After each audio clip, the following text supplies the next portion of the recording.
সকল রোগের জননী বলা হয় ডায়াবেটিসকে, এটাকে নীরব ঘাতক বলা হয়। ডায়াবেটিসের চিকিৎসা হচ্ছে কোষ খালি করার চিকিৎসা। হোমায়ার পরীক্ষাটি ডায়াবেটিসের জন্য অনেক গুরুত্বপূর্ণ। ইনসুলিন লেভেল থাকতে হবে 3, 4 বা 5। হোমায়ার থাকতে হবে 1 বা 1-এর কাছে অ্যারাউন্ড। HbA1c থাকতে হবে 5.8। আর হচ্ছে ব্লাড সুগার লেভেল আমরা 5-6। আপনাকে গাইড বই, প্ল্যানার, ডাক্তার, পুষ্টিবিদ, জিমের ট্রেনার, আমার সেশন সব পাচ্ছেন বিনামূল্যে। আসসালামু আলাইকুম প্রিয় দর্শক, ডক্টর মোহাম্মদ জাহাঙ্গীর কবির বলছি। ডায়াবেটিস একটি মরণঘাতী রোগ।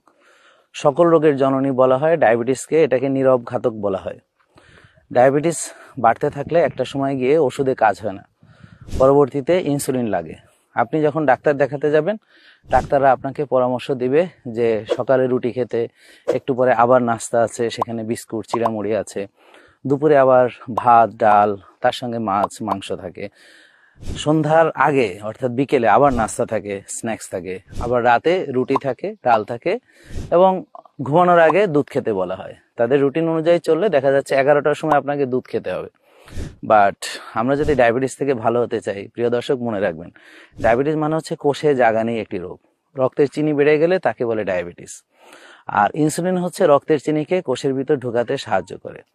আমরা খেয়াল করে দেখবেন, ডাক্তাররা আপনাদেরকে ব্লাড সুগার টেস্ট করাবে, HbA1c করাবে, অর্থাৎ গড় দেখবে সুগারের, কিন্তু কোথাও ইনসুলিন আপনার তৈরি হচ্ছে কিনা, ইনসুলিন বেশি আছে কিনা, হাইপার ইনসুলিনিমিয়া অর্থাৎ অতিরিক্ত ইনসুলিন আছে কিনা, হাইপার গ্লাইসেমিয়া মানে হচ্ছে অতিরিক্ত চিনি, তাহলে ইনসুলিন বেশি কিনা এটাও তো দেখা দরকার। আমরা চিনি দেখছি, ইনসুলিন দেখছি না কেন? এটা একটা বড় ভ্যালিড কোশ্চেন।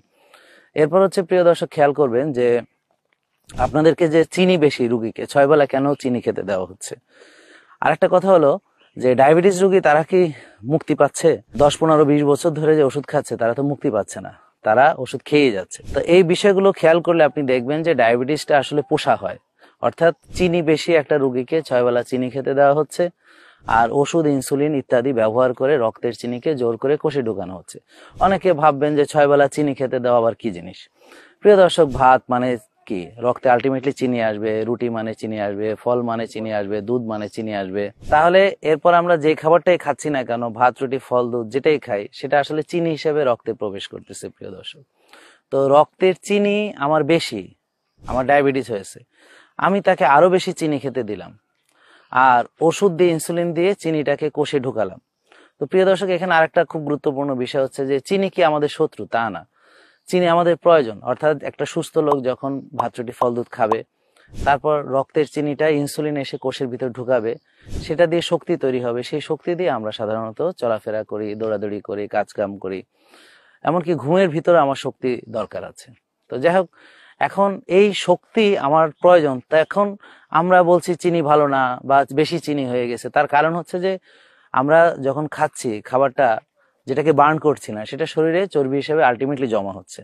তো কোষে আস্তে আস্তে ওভারলোড হচ্ছে, সেলগুলো আসলে ভরে যাচ্ছে, তো ফ্যাট জমতে জমতে, ফ্যাট ডিপোজিশন হতে হতে, তো এখন এর ফলে রক্তের চিনি যে কোষে ঢুকবে সেরকম কোনো অবস্থা নেই। কোষ নিজে বাঁচার জন্য ইনসুলিনকে বাধা দিচ্ছে যে তুমি আর আমাকে চিনি টিনি ঢুকায়ও না, আমার শক্তির দরকার নেই, যথেষ্ট শক্তি আমার সঞ্চিত আছে, তুমি এখন খাওয়া দাওয়া করো না, তুমি এগুলোকে বার্ন করো, করে তারপর খাও, অর্থাৎ ফাস্টিং করো, তারপর তুমি আবার খাও, ফাস্টিং করে এক্সারসাইজ করো, কোষ খালি করো, তুমি আবার খাও। এটা হচ্ছে বডি বোঝাচ্ছে। তো এই জন্য সে তো আর চিনি চিনে না, সে ইনসুলিনকে রেজিস্ট করছে, ইনসুলিনকে বাধা দিচ্ছে, কারণ ইনসুলিন চিনিটা ঢুকায়, দরজাটা খুলে ইনসুলিন, এই জন্য ইনসুলিনকে বাধা দেয়। এটার নাম হচ্ছে ইনসুলিন রেজিস্ট্যান্স। এটা হোমায়ার পরীক্ষা করার মাধ্যমে আমরা জানতে পারি। কিন্তু দেখবেন ডাক্তাররা কখনো আপনার হোমায়ার টেস্ট করাবে না। হোমায়ার পরীক্ষাটি ডায়াবেটিসের জন্য অনেক গুরুত্বপূর্ণ। প্রিয় দর্শক, ডায়াবেটিস রোগীদের জন্য হোমায়ার জানা অত্যন্ত জরুরি, কারণ হোমায়ার আপনার বাড়তে শুরু করে ডায়াবেটিস হওয়ারও 10-12 বছর আগে থেকে। অর্থাৎ একটা লোকের প্রথমে ইনসুলিন রেজিস্ট্যান্স হয়, পরবর্তীতে তার ডায়াবেটিস হচ্ছে। তো এখন ডায়াবেটিস রোগী বহুদিন পরে তার ডায়াবেটিস ধরা পড়ে, 10 থেকে 12 বছর পরে। আমরা চাইলে 10-12 বছর আগেই বুঝতে পারি যে তার ভবিষ্যতে ডায়াবেটিস হবে কিনা। তো এই কথাগুলো অত্যন্ত গুরুত্বপূর্ণ, এবং এর সঙ্গে কিন্তু প্রিয় দর্শক যে তার ডায়াবেটিসের চিকিৎসা অঙ্গাঙ্গি ভাবে জড়িত। অর্থাৎ ডায়াবেটিসের চিকিৎসা হচ্ছে কোষ খালি করার চিকিৎসা, মূল চিকিৎসা, অর্থাৎ মূল কারণ হচ্ছে কোষে জাগানি। তো আমি কোষ খালি করব, রক্তের চিনি কোষে ঢুকবে, আমার ডায়াবেটিস ভালো হবে। কিন্তু চিকিৎসার যে প্রোটোকল, সেখানে আসলে কি করা হচ্ছে যে ডায়াবেটিস রোগীকে আরো চিনি খাওয়ানো হচ্ছে, ভাত, রুটি, ফল, দুধ ইত্যাদি হিসেবে 6 বেলা ওষুধ দিয়ে বা ইনসুলিন দিয়ে ওই রক্তের চিনিকে কোষে ঢুকানো হচ্ছে। মানে এখানে চিনিকে একটা সমস্যা হিসেবে দেখানো হচ্ছে। কিন্তু ডায়াবেটিসটা যে আসলে কি কারণে ঘটেছে, অর্থাৎ কোষে যে জায়গা নেই, কোষটা যে খালি করার প্রয়োজন বা জরুরি, এই বিষয়টা কিন্তু আমলে এনে চিকিৎসা করা হচ্ছে না। রোগের মূল কারণ চিকিৎসা করতে হলে হুমায়ুর পরীক্ষা করা যেমন জরুরি, তেমনি হুমায়ুর কিভাবে ভালো হবে এটাও জানা জরুরি। আর আমরা যদি ডায়াবেটিসকে এভাবে চিন্তা করি যে কোষে জায়গা নেই, এটাই যদি আমরা বুঝতে পারি যে ডায়াবেটিস মানে কোষে জায়গা নেই, রক্তের চিনি কোষে ঢুকতে পারছে না, তাহলে আমরা কোষ খালি করাটা হবে এটার মূল চিকিৎসা। এখন আসেন কোষ খালি করব কিভাবে? ফ্যাট বার্ন করতে হবে। এখন কোষে চর্বি জমে গেছে, সেগুলোকে বার্ন না করলে কোষ খালি হবে না। এখন আমাদের আরেকটা ইনফরমেশন জরুরি জানা, সেটা হচ্ছে ইনসুলিন। ইনসুলিন কিন্তু ফ্যাট বার্নিং এ বাধা দেয়। ইনসুলিনের কাজ হচ্ছে চর্বি জমানো এবং চর্বি ভাঙতে বাধা দেওয়া। ইনসুলিন না কমিয়ে আমাদের ফ্যাট বার্ন করা সম্ভব না। আর আমরা অনেকেই হয়তো জানি না যে ভাত খেলে, রুটি খেলে, ফল খেলে, দুধ খেলে, কার্বোহাইড্রেট জাতীয় জিনিসগুলো খেলে, এবং আমরা যদি রেগুলার খাই, বেশি বেশি খাই, বারবার খাই, তাহলে বারবার ইনসুলিন আসে। টেনশন দুশ্চিন্তা থেকেও আসে, এবং হচ্ছে ঘুম না হলেও ইনসুলিন বেশি আসে। তাহলে ইনসুলিন কমাতে হলে আমাকে সাময়িকভাবে ভাত, রুটি, ফল, দুধ এগুলো বাদ দিতে হবে। আমাদের বডিতে ইনফ্লামেশন কমাতে হবে। ইনফ্লামেশন কমাতে হলে অ্যান্টি ইনফ্লামেটরি খাবারগুলো খেতে হবে, যেগুলো শরীরের জন্য ভালো। আমরা গ্রিন টি খাবো, গ্রিন জুস খাবো, বিট কাবাস খাবো, চাল কুমড়ার জুস খাবো। অথচ আমরা অ্যান্টিঅক্সিডেন্ট খাবারগুলো না খেয়ে আমরা ইনফ্লামেটরি খাবারগুলো খাচ্ছি। অ্যান্টি ইনফ্লামেটরি খাবার না খেয়ে ইনফ্লামেটরি খাচ্ছি, অ্যান্টিঅক্সিডেন্ট না খেয়ে আমরা এমন খাবার খাচ্ছি যেটা আমাদের রিঅ্যাক্টিভ অক্সিজেন স্পিসিস বেড়ে যাচ্ছে, অর্থাৎ processed food, ultra processed food. এগুলো খেয়ে আমাদের শুধু ডায়াবেটিস না, 60-70টা রোগ হতে পারে। উচ্চ রক্তচাপ, হৃদরোগ, ব্রেন স্ট্রোক থেকে শুরু করে এরকম বিভিন্ন ইনফ্লামেটরি ডিজিজ, অস্টিওআর্থাইটিস, অস্টিওপোরোসিস থেকে শুরু করে অনেক রোগ আমাদের এটার সঙ্গে সম্পর্কিত। তো খাবারটা খুবই গুরুত্বপূর্ণ। তা আমরা ডায়াবেটিস থেকে মুক্ত হতে চাইলে প্রথমে আমরা সাময়িকভাবে ভাত, রুটি, ফল, দুধ স্থগিত করে আমরা প্রসেসড, আল্ট্রা প্রসেসড ফুডগুলো বাদ দিব, ডুবো তেলে ভাজা খাবারগুলো বাদ দিব, দিয়ে আমরা স্বাস্থ্যকর খাবার অর্থাৎ ভেজিটেবল, শাকসবজি খাবো, ভালো তেল খাবো, অলিভ অয়েল অথবা খাঁটি সরিষার তেল, নারকেলের তেল আছে, ভালো ঘি আছে, হ্যাঁ, তো এগুলো আমরা খাবো। আর যারা একটু অ্যাভেল করতে পারবেন, এমসিটি খাবেন, অর্থাৎ ভালো ফ্যাট আমরা খাবো। গরুর মাংস আমরা সাময়িকভাবে প্রথম দিকে একটু কম খাবো, পরবর্তীতে আবার খেতে পারবো। প্রথম দিকে আমি ডিম খেলাম সবজি দিয়ে, সালাদ দিয়ে, মাছ খেলাম সবজি দিয়ে, সালাদ দিয়ে, মাংস খেলাম মুরগি, হ্যাঁ, এবং হচ্ছে হাঁস বা কবুতর সবজি দিয়ে, সালাদ দিয়ে। তো এইভাবে আমরা যদি খাবারগুলো থেকে কার্বোহাইড্রেটটাকে মানে সাময়িক সময়ের জন্য একটু কমিয়ে ফেলি, তার সঙ্গে আমরা যদি একটু পিঙ্ক সল্ট মেশানো পানি খাই, ডাবের পানি খাই, এরপর দেখবেন ধীরে ধীরে আপনার ক্ষুধা কমতে শুরু করবে। যখন ক্ষুধা কমতে শুরু করবে, আপনি মূলত ডায়াবেটিস থেকে ভালো হবেন হচ্ছে রোজা রাখবেন। সামনে রমজান মাস আসতেছে, তো রোজা, ভালো ঘুম, মানসিক প্রশান্তি, শ্বাসের ব্যায়াম, এগুলো আমরা শুরু করব। এবং আমরা নিয়মিত আমাদের যে blood sugar, blood glucose level মাপা শুরু করব। তো সবার কাছে এখন মেশিন আছে ব্লাড সুগার মনিটর করার। তো আমরা এটা হাতে দেখব যে ব্লাডের আমাদের গ্লুকোজের পরিমাণটা কি আছে। তো আপনি যখন এই খাবারগুলো এভাবে খাবেন এবং যখন ব্যায়াম শুরু করে দিবেন, যখন না খেয়ে থাকার যে উইন্ডোটা বড় করবেন, অর্থাৎ ফাস্টিং উইন্ডো, সন্ধ্যা 6টায় খেলেন, রাত্রে 9টায় ঘুমালেন, ভোরে উঠলেন, খাবারটা খেলেন 10টায়, আস্তে আস্তে খাবারটা খেলেন 12টায়, আস্তে আস্তে খাবারটা খেলেন 2টায়, যখন ক্ষুধা কমে যাবে। এরপর যখন আপনি 18-20 ঘন্টা না খেয়ে থাকতে পারবেন, যখন আপনি ঘন্টা খানেক নিজেকে একটু সময় দিবেন, একটু হাঁটাহাঁটি করা, হ্যাঁ, বা ইয়োগা করা, বা স্ট্রেচিং করা, বা স্ট্রেংথ ট্রেনিং করা ইত্যাদি, বা কার্ডিও এক্সারসাইজ করলেন, একটু সুইমিং, একটু জগিং ইত্যাদি, তো এগুলো করা শুরু করেন এবং ঘুমটা ঠিক করেন। শ্বাসের ব্যায়ামগুলো আছে আমাদের, 6টা শ্বাসের ব্যায়াম করুন, আর্লি ঘুমাতে যান, ভোরে উঠুন, এই যে রোদে একটু হাঁটুন, খালি পায়ে একটু হাঁটুন, প্রকৃতির সাথে একটু সম্পর্ক তৈরি করুন, মাঝে মাঝে একটু বেড়াতে যান, যার যতটুকু সামর্থ্য আছে, নাহলে নিজের গ্রামের বাড়িতে যান। তো এভাবে চলতে থাকুন, দেখবেন প্রিয় দর্শক আস্তে আস্তে আপনার ডায়াবেটিসটা কমতে শুরু করেছে। তো যখন দেখবেন ডায়াবেটিস কমতে শুরু করছে, আস্তে আস্তে আপনি ওষুধ থেকে বেরিয়ে আসতে পারবেন, ইনসুলিন থেকে বেরিয়ে আসতে পারবেন। তো অনেকের ধারণা আমরা ডায়াবেটিস রোগীর ইনসুলিন বন্ধ করে দিই, এরকম না। টাইপ 1 ডায়াবেটিস রোগী যাদের ইনসুলিন তৈরি হয় না, আমরা তাদের মেপে দেখি যে ডায়াবেটিসে তার টাইপ 1 নাকি 2। তার সিপেপটাইড যদি বেশি থাকে তাহলে বুঝবো যে তার তো ইনসুলিন তৈরি হয়। তার যদি খালি পেটে ইনসুলিন বেশি থাকে তাহলে তার শরীরে ইনসুলিন যথেষ্ট পরিমাণে আছে, এবং তার যদি হুমায়ের বেশি থাকে তার মানে ইনসুলিন ব্যবহার হতে পারছে না। তো এইসব রোগীকে আমরা ইনসুলিন দিয়ে চিকিৎসা করতে পারবো না। আর যাদের মনে করেন যে টাইপ 1 যেগুলো মানে অর্থাৎ ইনসুলিন তৈরি হইতেছে না, আর টাইপ 2 হচ্ছে যেগুলোর ইনসুলিন ব্যবহার হইতে পারতেছে না, তো এই দুটোকে আগে পার্থক্য করবো। তো টাইপ 1 আর টাইপ 2 চিকিৎসা সম্পূর্ণ আলাদা। একটাতে হচ্ছে ইনসুলিন নাই, তৈরি হচ্ছে না, আর একটাতে ইনসুলিন অধিক ইনসুলিনের যে রোগীগুলো আছে তাদের হচ্ছে টাইপ 2 ডায়াবেটিস বলা হয়। তো এখন দুটোর চিকিৎসা সম্পূর্ণ বিপরীত, একটার অভাব আর একটা হচ্ছে যে স্বভাবের সমস্যা, অর্থাৎ সে খাওয়া দাওয়া করে, 6 বেলা খায়, বারবার খায়, বেশি বেশি খায়, সে কায়িক শ্রম করে না, রাত জাগে, টেনশন করে, দুশ্চিন্তা করে, যার ফলে তার শরীরে অতিরিক্ত চর্বি জমা হয়েছে, প্রদাহ তৈরি হয়েছে এবং টক্সিসিটি হয়েছে।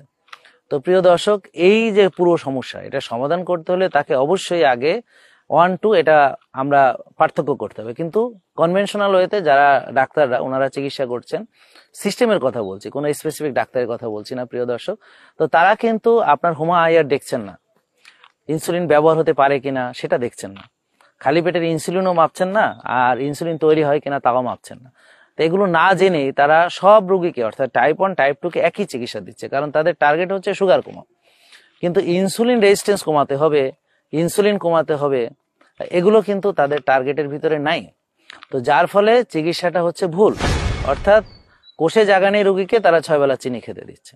তো এটা সমাধানমূলক যে চিকিৎসা, সেটা প্রিয় দর্শক আমরা বলছি যে আপনারা এখন থেকে চেষ্টা করেন, সামনে রমজান আসতেছে, এখন ভাত রুটি ফল দুধ সাময়িক স্থগিত করেন, প্রসেসড ফুডগুলো বাদ দেন, দিয়ে আল্লাহর দেওয়া প্রাকৃতিক খাবারগুলো গ্রহণ করেন, প্রাকৃতিক খাবারগুলো পরিমিত গ্রহণ করা শুরু করে দেন। আর সঙ্গে রোজা, ব্যায়াম, ঘুম, মানসিক প্রশান্তি, এগুলো ধীরে ধীরে উন্নতি করা শুরু করেন। আর অ্যাক্টিভিটি ছাড়া কেউ ভালো থাকবে না।